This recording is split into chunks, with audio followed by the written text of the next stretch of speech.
Hello everyone, আসসালামু আলাইকুম। কেমন আছেন? আশা করি সবাই ভালো আছেন। আমি রাত্রের খাবার নিয়ে চলে আসলাম। এই যে কী রান্না করছি সেটা আপনাদের শেয়ার করি। খেতে বসে পড়ছি।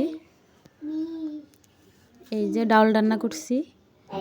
এইটা আমি মুড়ি ঘন্ট বলতে পারেন। 2টা আলু আর মুগ ডাল ইলিশ মাছের মাথা দিয়ে রান্না করছি।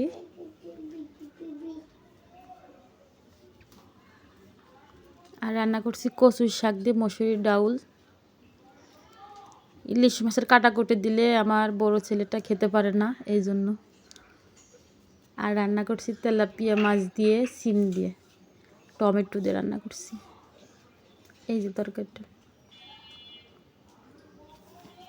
তেলাপিয়া মাছ আপনাদের ভাইয়া খায় না, এই জন্য ওনার জন্য ইলিশ মাছের মাথা দিয়ে মুগ ডাল দিয়ে।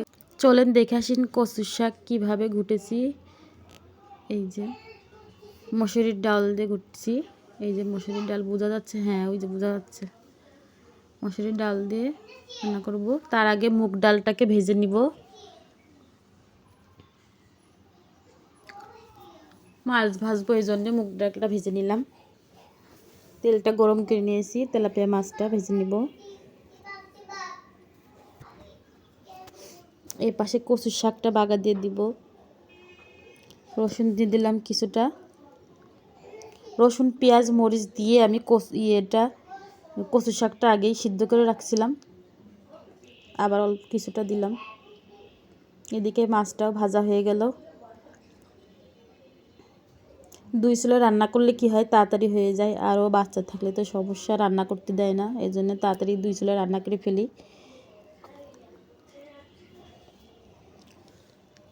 সিমটা একটু হালকা ভেজে নিচ্ছি। এরপর গুঁড়ো মরিচগুলো দিয়ে দিব, আদা রসুন দিয়ে দিব। আদা রসুন বাটাটা অল্প খাই আমরা, মশলা অল্প খাই।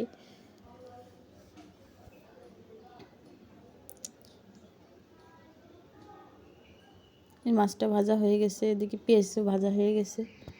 তরকারিতে পানি দিয়ে দিয়েছি, কচুর শাকটা বাগা দিয়ে দিয়েছি। এই যে কচুর শাকটা।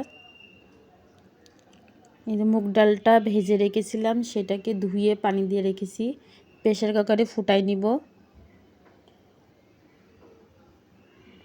এই যে 2 পিস আলু দিয়েছি।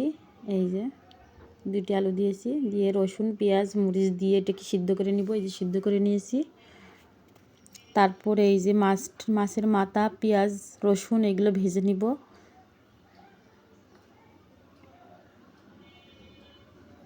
আসলে আমার এই রান্নাবাড়ার ভিডিও আপনাদেরকে কেমন লাগছে, বা আপনারা কি ভিডিও চান, কেমন ভিডিও চান, অবশ্যই কিন্তু কমেন্টে জানিয়ে যাবেন।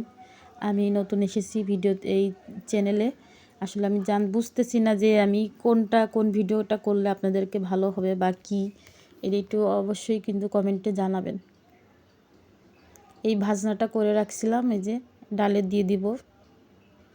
এই ভাজনাটা দিলে আসলে মজা হয়ে যায় অনেক তরকারিটা।